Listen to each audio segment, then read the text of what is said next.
Good evening and welcome to another Monday Night Live. Simon and I, live from the UK in Surrey, bringing you all of the best golfing content this Monday evening. Hopefully you've all enjoyed the Olympics. It's all over now, and now it's back to the wind down for the golfing season. FedEx Cup to come. A great win for Aaron Wright at the weekend at the Wyndham Championships. Yeah, he's just someone whose career is just continuously improving. I think that's what impresses me so much with him. He knows his game. He plays his way. He takes, he wears his two gloves. He wears his head covers on irons, and you know what? He's actually just, joking aside, he's just continued to improve, and just how he closed that out, really impressive. Really great to see. Unfortunately, a bit of a triple bogey for Grayson. What's his surname? Anyhow, he made triple on 17, didn't he? He made triple on 17, which let Aaron in. Yeah. No, nobody likes to see that. Nobody wants to see someone fall over the line. But great win for Aaron in the end. We have got 1 million iPads this evening. I've got 3 now, 1 controlling the cameras and 2 for the different channels. So we're taking, as usual, all of your questions on anything club fitting to Test the Maestro, Simon next to me, and anything golf coaching. Feel free to drop them over to me. The Olympics, any takeaways for you of the Olympics? Apart from the opening ceremony, no, I think actually genuinely it was a really good Olympics. I think the takeaway is how evenly spread it all is. I think for GB to have got as many medals as we did continuously the last 4 Olympics, about 65 medals. I think that's just getting harder and harder to do with how much more investment, with how much more focus there is from all the nations. I just thought it was a really, really great Olympics, and actually I'm really looking forward to Paralympics.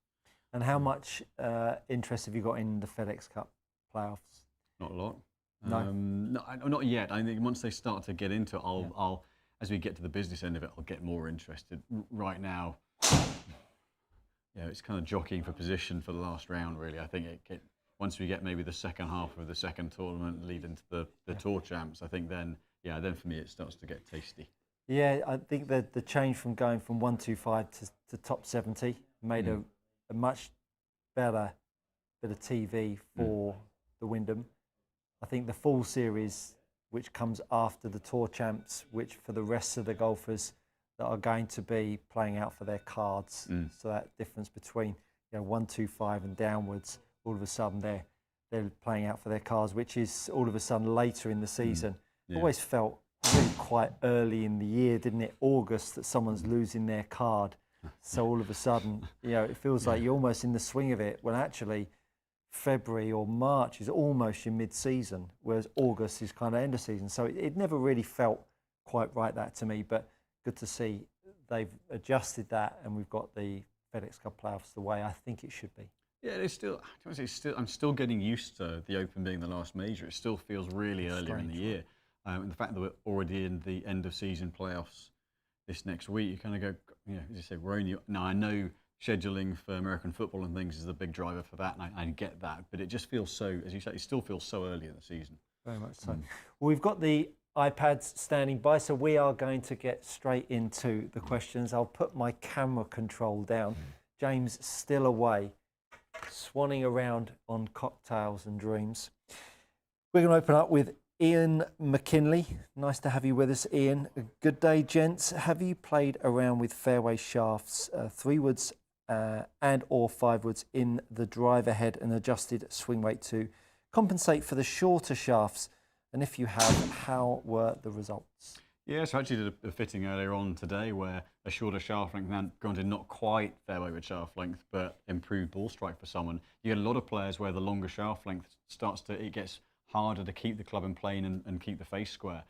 So most likely for a right-hander, a miss to the right as they swing down, the face opens, and so the club can get behind and out of sync. So a lot of the shafts on the wall, the 3-wood shafts, we could interchange into the driver heads as well. So if you get someone who can move it on a nice line but can't get the face under control, the 3-wood shaft length is something we do an awful lot of. And as you say, you just have to adjust the head weights a little bit to find the right balance, but a lot of success doing that. You might give up a couple of miles an hour on club speed, but if you get strike and most importantly you get dispersion down, then you're in play, and that can be a major win.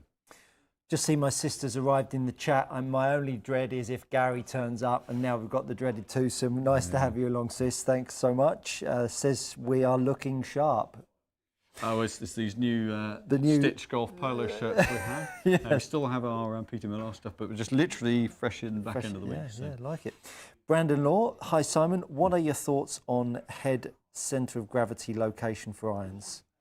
Something that's definitely noticeably having more and more of an impact. Brandon and his brother are very, very sensitive to things like head weighting and weight positioning. So we're seeing more and more iron heads where there's dense tungsten heel and toe and moving weight away from the middle. And actually, some players strike the ball better with a centre weighted head. So more of a kind of a muscle back style head, and ironically, a less forgiving head can sometimes work better for someone. So it is something that you can get a head that you think is going to work really well, but actually the mass out in the toe can negatively affect ball striking performance. So really, to me, I was watching one of the Titleist videos recently, and they're saying with the new heads, fitting is so important, and ultimately, I know that's what we do, but you can pick a head that you think's perfect, and it's a rotter. So yeah. Increasingly more important as more and more weight's being moved away from the centre. Interesting stuff. I learn as much on these Monday Night Lives as possibly you do. If you are new to our Monday Night Lives, do give them a like and a share, and potentially tell your golfing buddies of what we're doing here on a Monday night. It'd be great to have more of you along. Another question in from Papa B. Hello, young men. I assume you're talking about me. Obviously. There's a lot of information on wedge fitting for divot takers, but not too much on irons. Can you please explain or show how to choose irons for those of us who plough the good earth? So actually, it's something that with wedges you hear about a lot because of all the different grinds and bounces that are available. In irons, there aren't that many, or certainly not talked about. One thing we are seeing increasingly is a bit of front edge beveling, so softening that front edge so it's not as sharp. But because of ideally getting ball turf and making more of a forward swing, the low point is a bit further forward in irons than it can be with wedges. So it's something that's less used. A head like, I'll get a couple of heads in a moment, a head like the Strixon head that has the angled sole has a bit more bounce on the front half, and that can help someone who gets a little bit steeper. But there aren't that many heads that cater for the steeper angle of attack and someone needing a higher bounce on an iron. The more game improvement you go, they can sometimes go that way. But it's not something that, it's not a huge factor, because if you get the timing and the balance right, the strike of the ball comes first. But I'll get a couple of irons to showcase what I was talking about whilst you take a question. Brilliant. Just move over to the Good Golf Coaching app. We've got young Barnabas in our midst this evening. I'm going to try and get him on tonight. Andy Corso, evening all. Nice to have you with us, Andy. Jasper asks, loves the weekly show. Thank you so much, Jasper. Any advice to closing the club face down too much with the driver? Alternatively, how would you practice club face control? So closing the club face down too much with the driver, a lot of that comes from too much shaft lean. And I did a video on this just recently. And if you haven't checked it out, it's really useful, because when we're taking a driver out and we're really all trying to hit it much harder, this constant pull we have with the driver that invariably makes the ball go out to the right. We then have to flatten off the wrist to really get that face to point straight. So shutting down the driver face only is bad if you're continuing to make the loft look to the floor. If the face is looking shut coming into strike, it then gives you the opportunity to add a little bit more loft to it with a change in shape with your left wrist. So you really want to work out, is the face shutting down because it's open pre-strike, or is the face shutting down simply because it was shut coming in delivery and then you just held onto it? So you want to think about which one you are. If you are shut coming into it, start to work on a bit more unload. And if you are pulling the handle, which is flattening the face out, then you want to think about getting that radius a little bit wider. So a couple of things that you need to ascertain with your own game before you apply one of those fixes, but hopefully that'll help you out. A couple of iron heads just to display what I was talking about sole shapes. So this one's the Strixon head, and should be able to see the front half of that is a little bit angled, which that means that you get a little bit more protection. So if I turn it around, you get a bit more protection that leading edge before the leading edge catches on the ground. Tightless CB head's got a very small amount of, hang on, I'm going to have to go, hopefully this is showing, but it's a very small amount of grinding on the front edge, which again softens that, but it's a narrower sole. And then in contrast, you've got a Callaway head here, which is a wider sole, and the high points on the back edge. So there are a couple of things that can be done with iron heads that help to just resist getting into the turf. The other way, depending on what loft you need, is if you add a bit of loft to it, if you take a strong lofted head and add a bit of loft, then that adds a bit of bounce as well. So if you add 1 degree of loft, you add 1 degree of bounce. But if you're very steep, then potentially there's a technique thing to work on rather than trying to force something out of the iron heads. But if you play on soft turf and a steep, then that can make it difficult. If you're looking to adjust your angle of attack, go check out some of my videos on angle of attack that will really be able to help you sort that out. Doug says, Stuart, you have such a good golf swing. Well, that's nice of you to say. You can definitely send it out there. Have you ever considered the Seniors Tour? I'm 48. I have 2 years to go. So I am definitely thinking or considering it. And it's something that I'm actually quite excited about. Hopefully I'll be in a different place with work and everything, you know, slightly different requirements from there, which allow me to have a little bit more time out and compete. But there's not much of a, you know, I'm certainly not thinking Champions Tour, but Stay Shore Tour. There's not a tremendous amount of events, so it would still let me dip my toe in playing and stuff. So maybe, who knows? But thank you so much for saying those kind of things. We'll head back over to position golf. I was wondering whether he's being a bit rude and saying that why aren't you out there already? I know. The grey hair would suggest that I am maybe older than 48. Sorry about that. Ian M. Wedge shaft recommendations, please. Play KBS TGI Graphite 80 in irons. Yeah, so the TGIs, as the number suggests, around the 80 gram mark, they're very evenly balanced. So if you want something a little bit heavier, then actually the KBS Tour Light, it's the same sort of balance profile, but sits at 90, but depending on what flex you're playing, the regulars at 95 grams, that would be a good start point. Gives you a little bit more weight without overdoing it, but keeps a bit of a more responsive feel and keeps it swinging similar to the iron. So that would be first port of call. As I say, if you are new to a Monday Night Live, do give us a like and a share. But we also are very happy to test and hit any shots. We'll probably play a few holes later, but do give Simon a shout. He loves to test the old equipment out. Me, not so much. Don't want to wear my body out. But do let us know, and Simon will very gladly test equipment. He loves to do that, and I love to watch it. Chris Burgess, the Yorkshire Blade is back. Comments, please, on the Axiom iron shafts in graphite.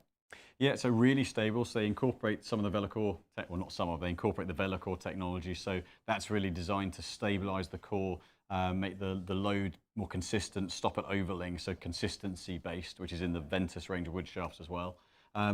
Quite a stiff feel, so they do them in 75, 105 and 125 gram weights, but they tend to swing relatively tip weighted. So for a composite shaft, they swing heavier in the tip end, very stout, very consistent for flight. So if you want a tighter, firmer feeling graphite shaft, then and you have deep pockets because they're quite dear, then great quality, but they are not cheap. I'll tell you what we'll do. We're going to keep on answering these questions, but I think we are quite different in our specs, spin numbers. Yeah. Let's hit a couple of 7 irons, and let's just, that'd be quite a nice talking point, because we certainly are very similar in a lot of things, but equipment, we are not. No, as I was going to say, charm, dashing good looks. Yeah, well, you've got better legs than I do. Well, mine are more sun-baked than yours. Mine are more sun-baked than yours. And because we've got, this evening, I've got the old iPad that controls the cameras. You see, I can. You see, it's tech really. It's he wants to play around with tech. We can even have the full side camera in here. Can I see that? Am I in the camera shot there? I am in the camera shot, I think. Am I not? Oh, 1 second. What have I done to the camera? I've done. God. The tech's all gone wrong. I'm just going to go back to the main one. That didn't work. It was a nice idea.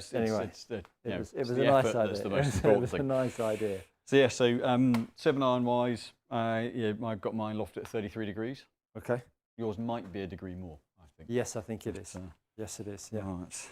So what's the key thing? We'll look at the flight, just the differences in. Yeah, I think flight, spin, carry, speed. Let's get that. So we'll get a couple of shots here. So That's your shot up there. yeah, so on 18 launch, 4 degrees down, so pretty orthodox angle of attack.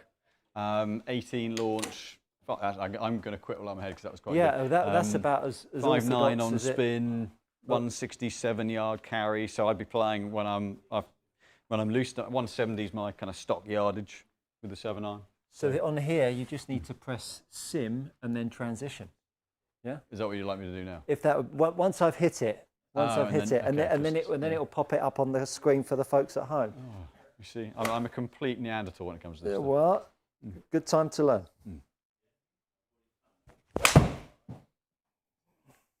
I hit that nice. Right. I hit that nice. Look at that, powerful. Yeah, so difference in data. Oh, it's still on the screen, I'm assuming. That's it. So difference in data, you're 1 degree less down. Let me flip it over. Let's do that. Yeah.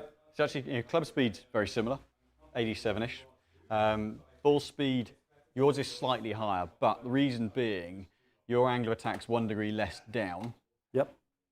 So in theory, that would mean higher launch. And bear in mind, you've got a slightly weaker loft on that by 1 degree. So there should be 2 degrees more launch for you, but it's launched a degree and a bit lower. Spin-wise, within 100 revs. Spin-wise, you're within 100. Sorry, you're 900 revs less than me. So this is Simon's data, and this is that's your. that's mine there. Yeah. That's Simon's data. Yeah. That's my data. Yeah. So we can bring up a comparison here, Simon, can't we? Yeah. So if you the 4 tiles on the top right, and then just go table, and it'll show them side by side. That's it.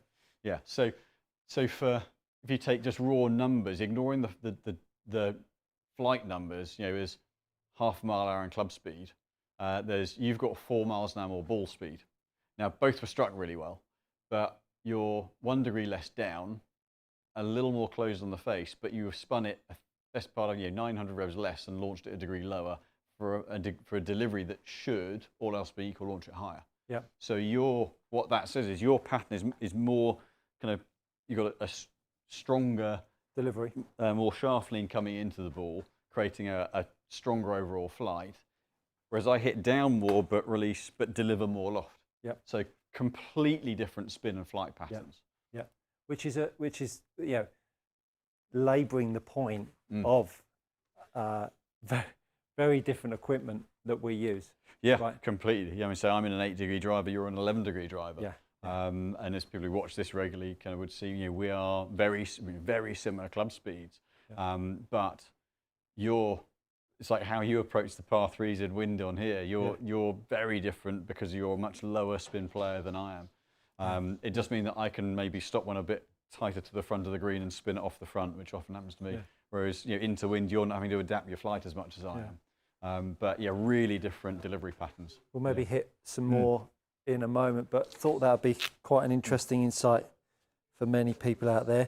Josh Wright, Top Work Lydia Co. Simon, what shaft were you using in the recent GT2 fairway wood review?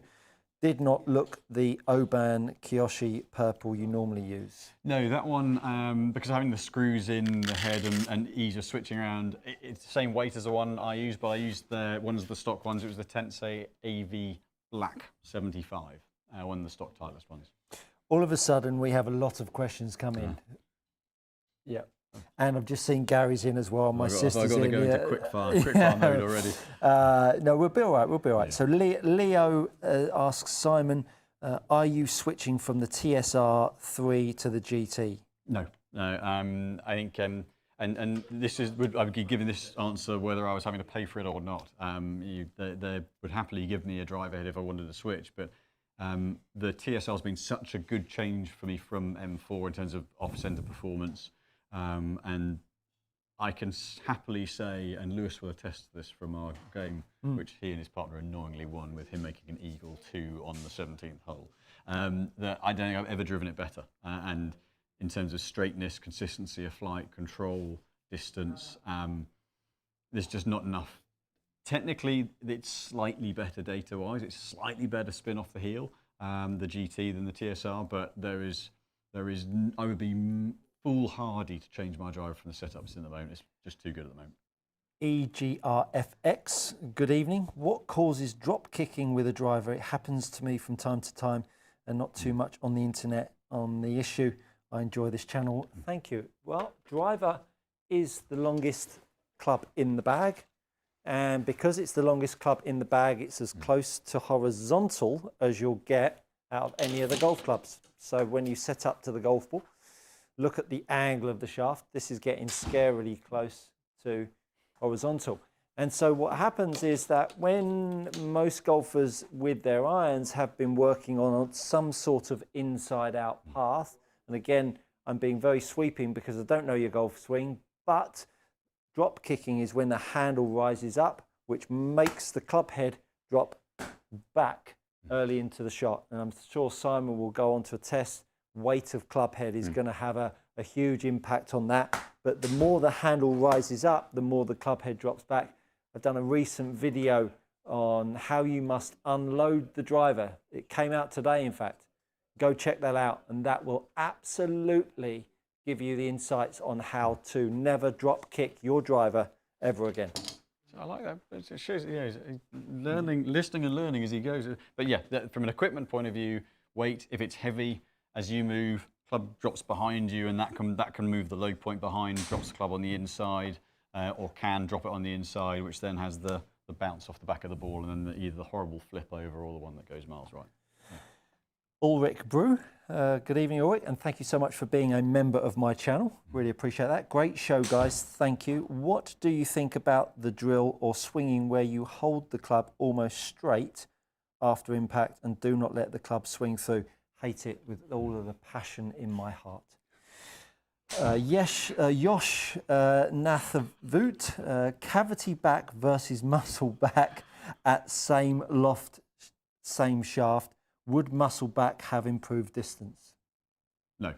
No. Well, the only way it could is if the center of gravity being higher up gave you more efficient launch and spin. So you do occasionally get someone, if you tend to be a little steep and hit down it and hit higher in the face, then the muscle back with the center of mass in the head being higher can give you more efficiency. But all else being equal and neutral delivery, there's no real.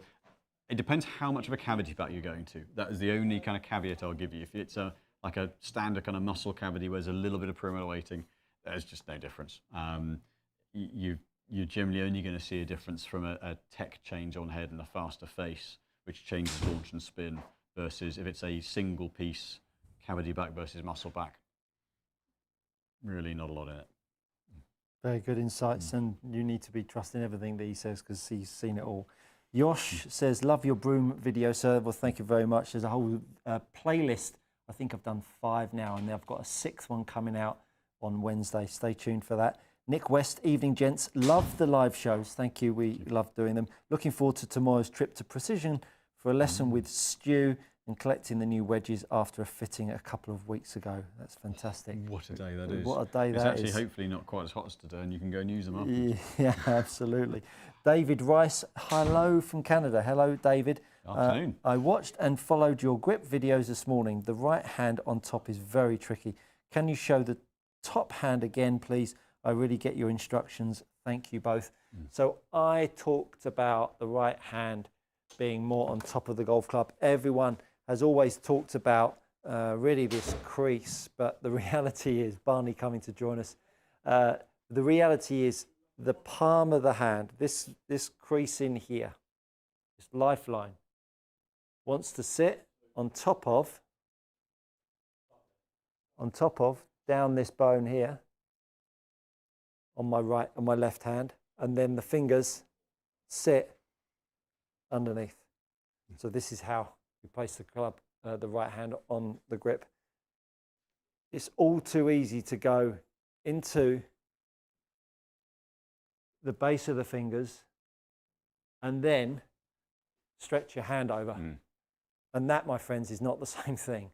The contact patch on your fingers is crucial. So going with the hand on top. And the reason why that's so important is because what we're trying to do is create that kind of force and pressure on the handle so that it stops the head drooping and lifting the handle up in the air. Because when you think about it, we've got a light end and a heavy end. When that golf club swings through strike, that club head is trying to be pulled to the earth's core and the handle's trying to lift up in the air, which when you've got a club swinging at 100 miles an hour and you're thinking about inside out, is it any wonder why you drop kick drivers and make the club sit back there? And that's why head weight is so crucial, because a lot of golfers are not aware of what they need to do with the handle to appease the weight in the head. The head is being, or you are being very submissive over the head weight. And a great analogy is if you've ever been to a trick shot show where a trick shot guy sticks an old shaft in the ground and then tries to get the amateurs to hit a ball off a high tee. So you've got the high tee up here, and we've got every golfer in the land trying to swing inside out. So the handle is going up and out to the right. Where's the club head going? It's falling to the floor, isn't it? So if the club head's falling to the floor, how could you ever get the club head in to strike the golf ball?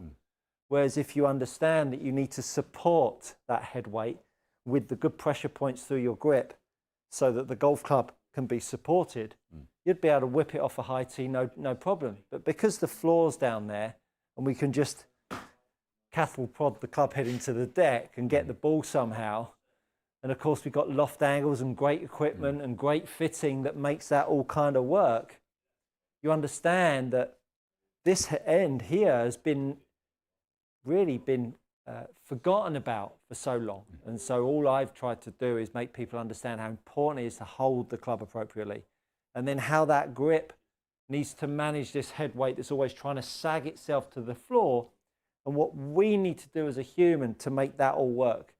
And when you understand those two individual components and how they must go together, as far as I'm concerned, with the Ada TrackMan and the way we move things like sports box now, it really makes this game a no-brainer. We can all play great golf. There should be no reason why people are playing, certainly dreadful golf, you know, to the point where they want to give up the game, which we hear all too often. Shouldn't be that way. Or we need to press OK in case the TV suddenly all switch off.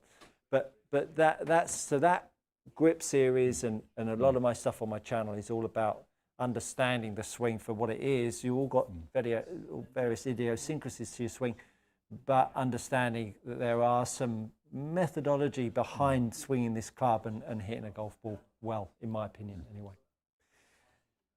Back to the channel of Precision Golf. I always forget where I get, man, I'm going to need glasses soon. There we go. Beaver Gladiator. Now that's a good handle. That is, Beaver Gladiator. We could go in all sorts of directions with that, but we're going to stay on track. Absolutely. How do you feel about indoor wedge fittings? I'm worried about finding the right balance between the turf and a mat. So I had a chat with Corey from Vokey, number 3 at Vokey, and we brought up this exact subject. If the fitter knows what they're doing, it doesn't matter what surface you are fitted off, whether it's a mat, turf, sand, ultimately you're only fitted on that surface on that day.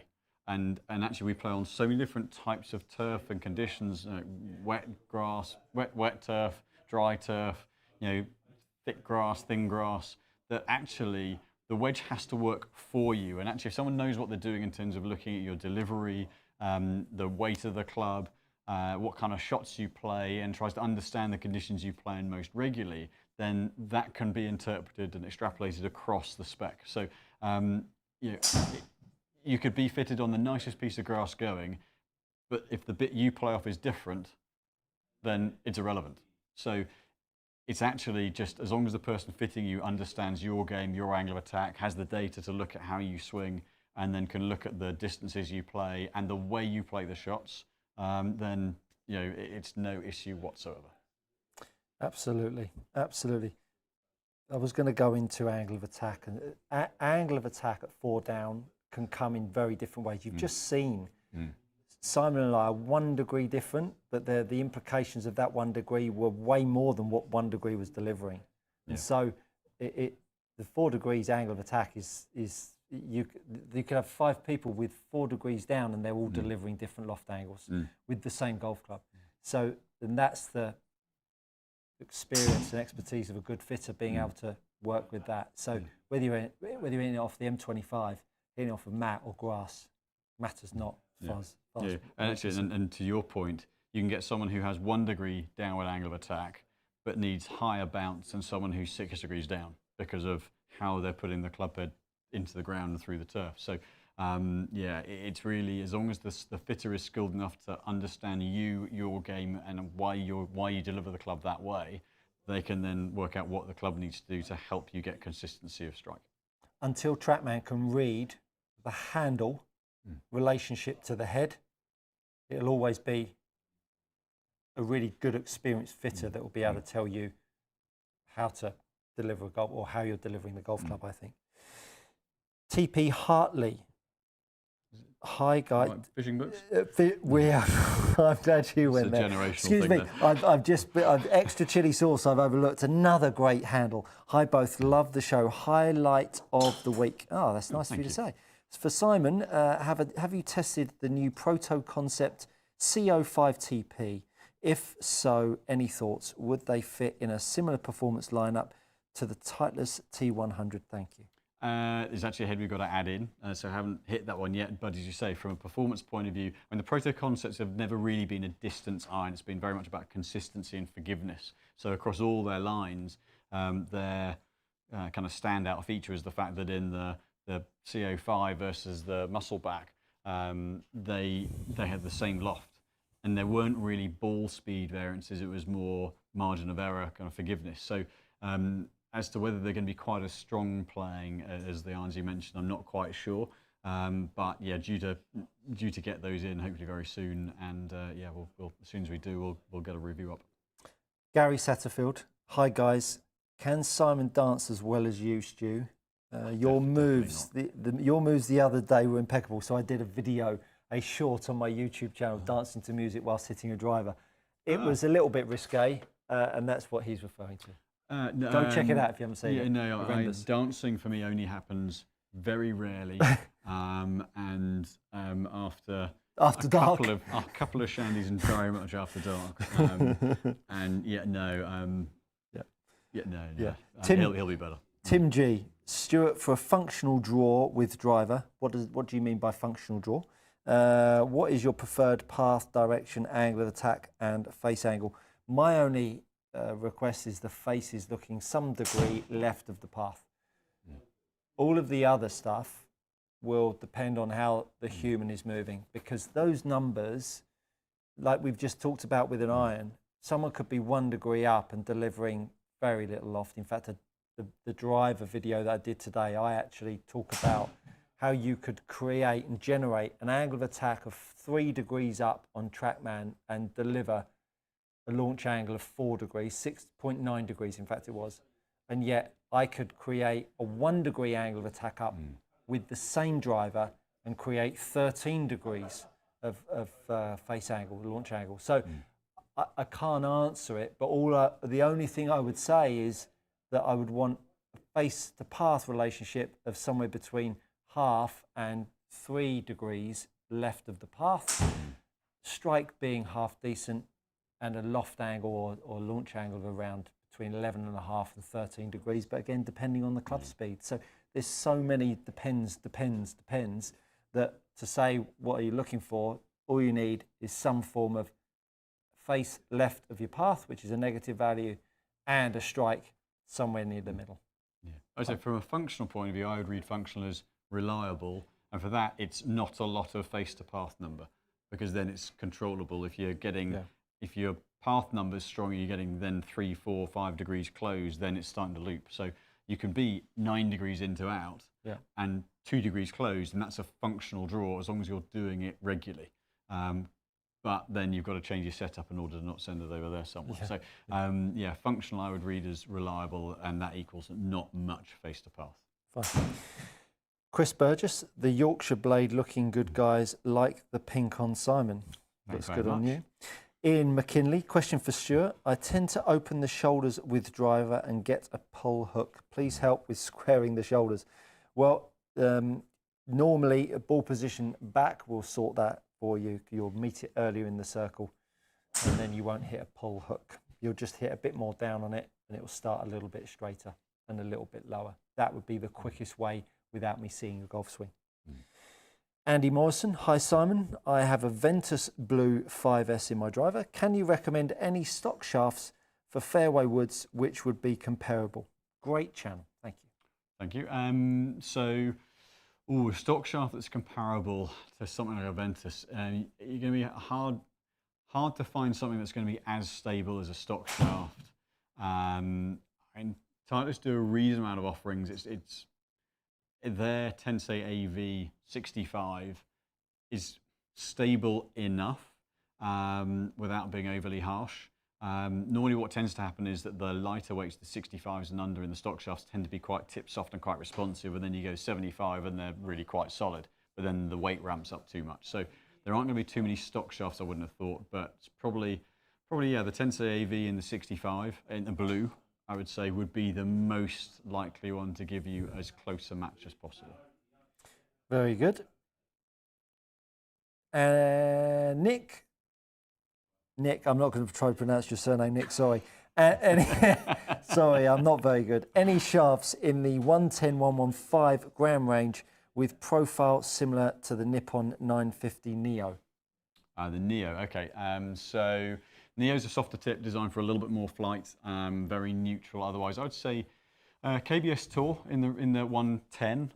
That keeps a bit of tip response, neutral balance. That would actually, yeah, that would be the first pick. The Oban, the CT115s probably spin a little bit less, but that would also be a similar profile and similar balance point. But those two, I think, would be the standouts for me. I always have an issue with a K and an S next to each other. Is it a silent K or silent S? Depends where it is. Yeah, well, it goes KSO. This is surname KSOBIECH.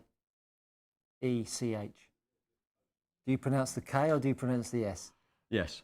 You pronounce brilliant, brilliant. Hopefully, you don't take offence by that, but you know, I'm not very good. Norwegian Warhound, lovely to have you back in the studio. Not heard from you in a while. Been playing DG S300 and enjoying the extra weight to pull against. Was wondering how the Modus 130 would compare. Have had grandkids for most of the summer, and I'm ready to play again. Hope you're well. Grandkids and playing that way, you're a better man than I am. So the Modus 130 is actually 125 grams, so it plays a little bit lighter.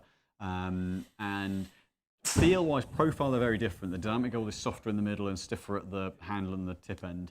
The Modus 130 is actually softer in the tip and stiffer in the mid to upper mid section. So they'll feel pretty different. The Modus will potentially feel a little bit tighter, but swings slightly higher balance, slightly lighter. So quite different shafts, but it will be a little less effort to swing. Very good, very good. Aidan, is the Ventus TR Red really tip soft, or is that just in comparison to the rest of the TR range? What's the balance point of the 6S TR Red?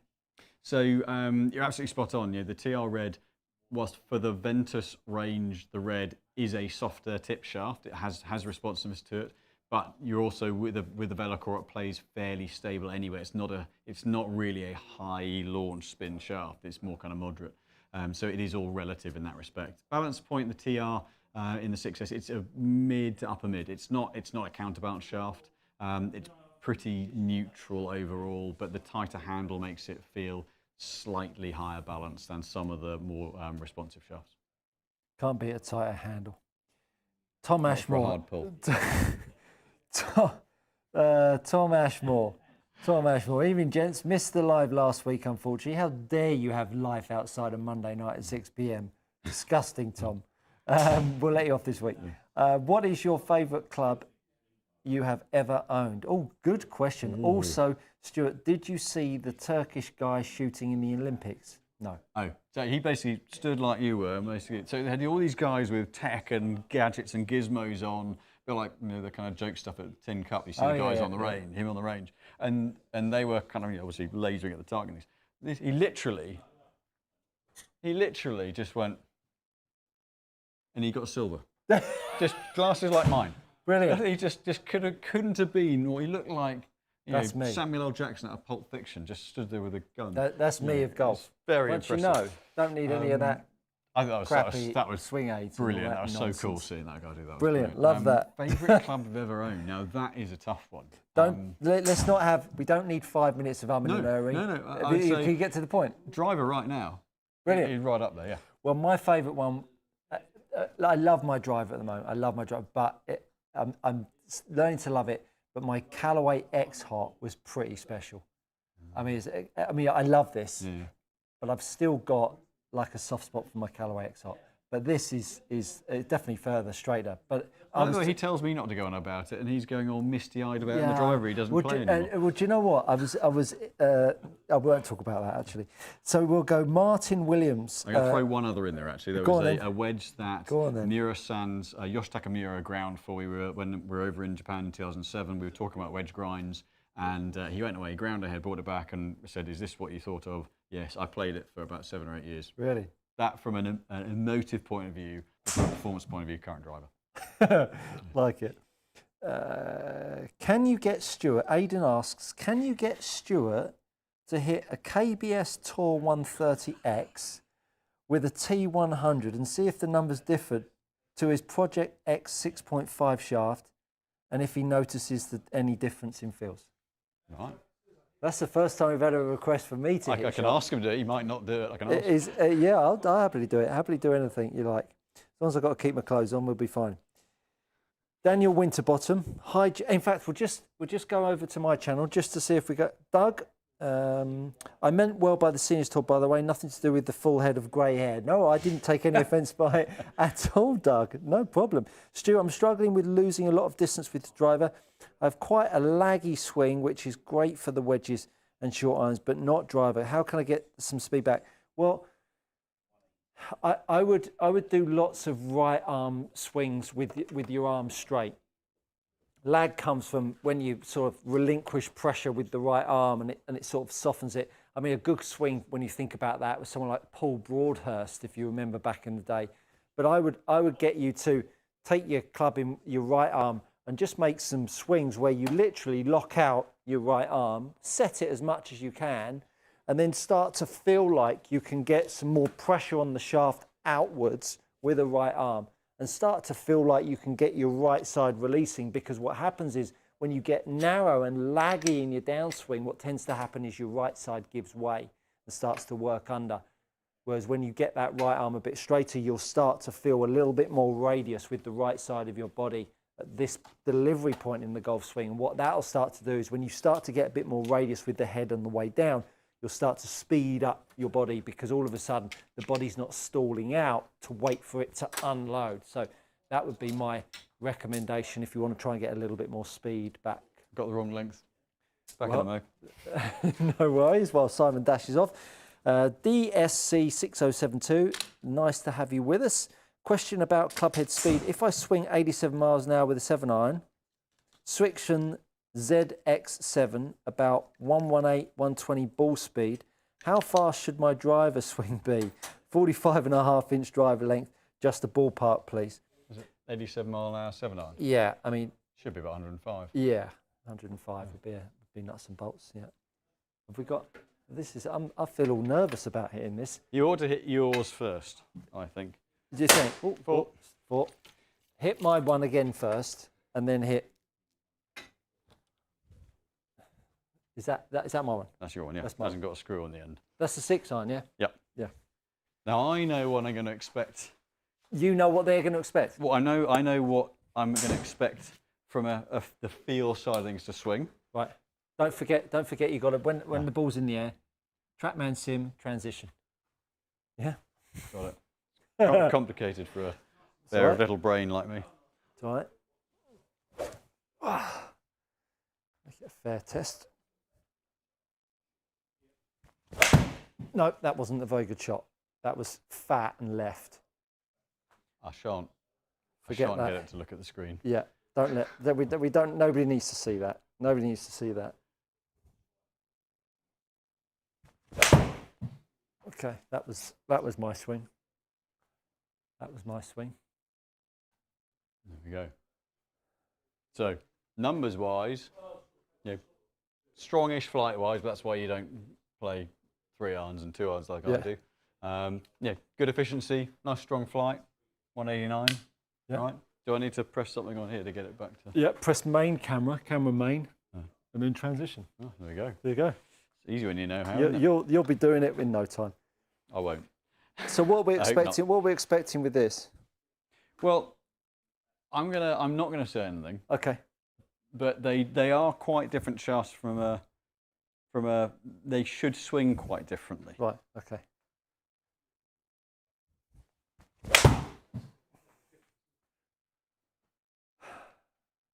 So weight-wise, they're very similar.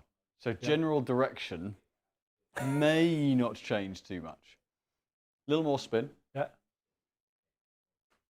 That should feel lighter in the head. Yeah, it is. Yeah.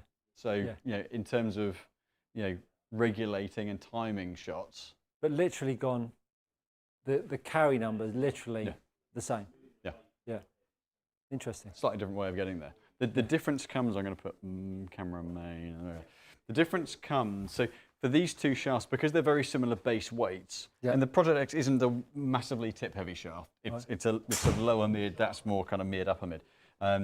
That's why if you've got very neutral swing numbers and orthodox playing like you do, you can make both work for a standard swing.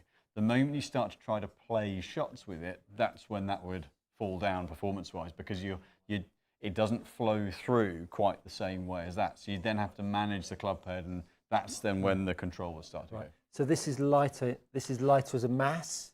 No, dead weight's the same, if not a couple of grams heavier, but the balance point in that sits a little more up towards the grip. And this, so if you were playing, if it were the C-Taper 130 and the KBS Tour 130, then you'd see some red arrows going on in that, because they swing so differently. This is only a marginal change, slightly stiffer feel, slightly softer feel. That one, you kind of spins it a little bit more. So in theory, flight-wise, you could say it's a little bit softer, but a little bit less under control. So hence. Yeah, it definitely felt softer. It felt just, I mean, not, it just felt more soft. More softer through the tip. The Project X is really stable through that bottom section. Yeah. Well, hopefully that gave you insight into what you were looking to see. Daniel Winterbottom, hi gents, questions for both Simon. Hi gents, questions for both Simon. Good graphite alternatives to Modus 130S. Ooh, good. Well, any graphite alternative is going to feel harder. So because there's so much material in there, it's going to feel really stout. At that weight, there really aren't many that are going to not play like a complete plank. That's the difficulty with that heavy graphite. There's so much material they can get really dead. I mean, you've got if it's Modus 130, you've got shafts like there's a steel fibre in the 125, but that'll feel really hard. Axiom 125, although the balance point's more on the tip, but that'll feel really hard. Potentially even the graphite designs at the 105s play poker stiff. There really aren't many that are going to give you anything back. So it kind of depends what you want, what you're looking for from it as to what answer I give. Because there are lots of really stable shafts, well, there are several really stable shafts at that weight, but they might actually hurt to hit with. So it depends what you're looking for from the chain. So maybe let us know and I'll revert back to that one. Stuart, any advice to help reduce steepness coming into the ball? I get really steep and attack from the outside. So attacking from the outside is a face-to-path value that's causing you to get outside in. So, and I'll just quickly demonstrate this. So, let me just pull my 6-iron back up here. That's my 4-iron, which I'm not gonna do. Where's my 7-iron? There's my 7-iron. So, Simon, would you be able to? Would you be able to bash the numbers up here? So the numbers that we're looking to see here is the face-to-path value, which is the very furthest box to the right. So you hit a shot. I'm assuming it's the TrackMan launch. Yeah. So pop it on the screen now, and then I'll. No. Oh, not yet. The other one. That's it. No sim. There we go. We're up. God, look at that. So we're looking Oh, for dangerous for tech. we're looking for the face to path value being a positive value. Now, depending on how positive the value is, will dictate how much the ball bent to the right. So you can see that my path was outside in at 2.6. The ball bent away to the right. Now I'm going to keep the same face to path value, and I'm going to swing outside in even more. And hopefully I got them relatively similar. So I've got a face to path value of 9.9, and you can see my club path was now 11.8 outside in. If I didn't have an outside in club path of 11.8, I wouldn't have hit my target at all. I'm going to now get my face to path value exactly the same number, and I'm now going to hit with a club path straight. So a club path is fairly straight. I've got a face to path value super open. Now look how far to the right that ball's gone. So which one would you want? A good path? Would you want a good path or a face to path that's open? So you need to fix your face to path value. So now I'm going to give you a negative face to path value with an outside in path. So a negative face to path value with a path on the outside in. So 9 degrees outside in, a face to path value of negative 10. Now what I'm going to do is I'm going to make a negative face to path value, and I'm now going to shift my path line from the inside.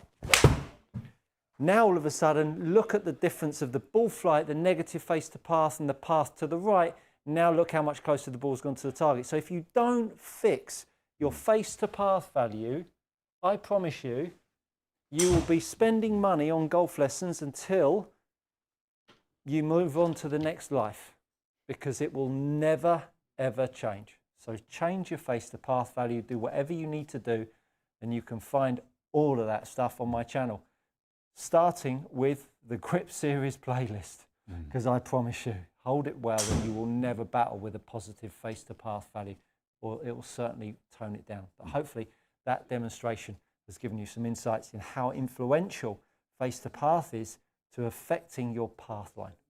So what is actually also quite impressive is the ability to do what Stuart's just done there, of actually manipulate that and control the numbers. It's very impressive.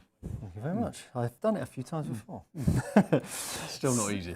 No. So that was, sorry, there's so many news in high gents. Question for, okay, so Martin Williams, sorry, my apologies for that. Hi, been using a mate's G430 and hitting it great. So got a second-hand one in same specs, but goes so much higher. It even looks to have more loft. Is that possible? Well, with ping, generally the tolerances are pretty good. So it shouldn't make that much difference. It depends where you got it from, would be the only question mark I have. But yeah, I mean, whether they got it off the tour? No, whether you got it online, it's a hooky one. Right, okay. I think, generally speaking, tolerances now are so much better than they used to be. You know, we used to get driver heads where you'd get a 9 degree and it would measure 8.5, and you get 9 degree to measure 10. And when you got the low loft one, which is the rare one, you'd keep it just in case you needed it. But whereas now you're looking at half a degree really. They are much, much better on tolerance for measured loft than they used to be. So I'd be surprised if it was that much difference. Having said that, in principle, it can happen, but it's unlikely now to get that much difference. So I would have it checked out just to make sure, just get all the details checked out. If you can get anywhere that can compare the two clubs, measure the lofts, and really get absolute numbers on them. It could be a swing rate issue. Head weights can be quite variable because of the way Ping build them. So that's something to have a look at for certain. Very good. Carlos St. Patrick, recently iron fit for KBS Tour 120 grams stiff or X stiff, 93 miles an hour as well with 7 iron. Would like graphite to reduce arthritis in hands. Any graphite iron suggestions? Dart V of a Dart 5 or Axiom? The darts are going to be a little bit less harsh. The Axioms and the 125s are really very, very stout. So the recoil darts, the USTs, are generally, any shaft when you get into that weight is going to be pretty stout in graphite, because the amount of layers, the amount of material in them versus steel's much thinner wall, because the base weight of the steel's heavier, so it requires less of it to get to the weight, which is why they tend to play a little bit more responsive at that weight. So But of the two, the dart is going to be less harsh for you. Very good. We've got 5 minutes to go, and we've got a few questions to go. Papa B, thanks for the help, boys. At 48, Stuart, you're absolutely a young man. Thank you so much. Chris Burgess, the Yorkshire Blade. Stuart, video on unloading the driver is simply brilliant, a must-see. Thank you so much. Really appreciate that. The Yorkshire Blade, Simon, can you hit the Cobra MB against the Mizuno 241? We might not have time for that this evening. We'll do that next week. We will absolutely do that next week. I think I did that last time. Oh, did you? Did I do that last time? We talking about the feel, or did I just talk about the feel? Talked about the feel, I think. Yeah, we'll definitely do it next week. Over par, Mike. Evening, gents. Great show as usual. Question on driver hosels for Simon. Titleist Callaway allow loft adjustments without face opening or closing. Any other considerations moving a 10-degree head to a 9 or 9 head to 10? So actually, any head that you change the loft on will change the face angle very slightly. Has to, because of the nature of the way the cogs work. So it might be that it's a ½ a degree and you don't really see it, but it will make a slight difference. The only thing to consider, if the lower loft moving up in loft moves the centre of mass down in the head. So in principle, keeps the spin just a little bit lower. If you think you're moving the back of the head down to crease more loft, you're lowering CG. It's easier to strike it higher up the face, proportionate to the centre of gravity, and therefore keep spin off. That would really be the only consideration. Lower loft opens the face, higher loft closes it a little bit. So outside of that, very slight change in spin, but pretty similar. TP Hartley, 999. Have you hit any of the new Callaway Apex irons? TI Fusion look nice. I have. There is an embargo. I'm not sure what time the embargo lifts. There is an embargo on the irons, which I can't talk about them yet, but I have hit them, and performance very strong. Very good. I can't say anymore. Very good. Zach Stokes, similar to Carlos' situation and question, I'm looking to try graphite shafts in my P790s. In driver, I prefer stiff butt and tip sections and a high balance point. VA Comp, Nemesis, Drago, thoughts? So, there's a little, I'm just going to make sure I don't miss any of this bit. Graphite. So, yeah, I mean, stiffen the butt section, button tip with a high balance. Yeah, high balance in the iron shafts. Actually, Acra do, their ICWT goes up to 115, but that'll be a higher balance shaft. Those things like the MMT and the Axioms are more tip heavy. Even the graphite designs play a little bit more tip heavy. So actually the Acra in the ICWT series says 115 grams, but that is a slightly higher balance shaft. Very good, very good. Hi guys, loved the show. Very informative as usual. Thank you. As for earlier, I love my Callaway mini driver at the moment, but I will never want to part with my Mura MC502. Oh, yeah. Good club.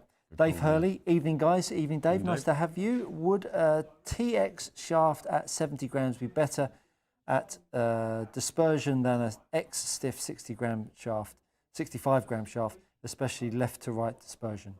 It depends who's swinging it. The weight makes more of a difference in terms of I think you can get that shot shape so many different ways, and the weight and the player interact so many different ways that I honestly couldn't tell you. There'll be some players that one will suit and some players that the other will suit for totally different reasons. So the answer is definitely maybe, I'm afraid. Don Keek, do you have any experience with Vice golf balls? I've not used them personally. The Vice balls pretty good. Then they don't last quite as long. Some of the older ones had like a matte finish, which really didn't last long at all. Actually, general performance very good, but the covers tended to wear a little bit faster. But yeah, good ball for the price. Daniel Winterbottom, thank you so much for your help, Stuart. That's so me. All outcomes. Grip playlist is on tonight. Simon, I like the feel and weight of the Modus in graphite.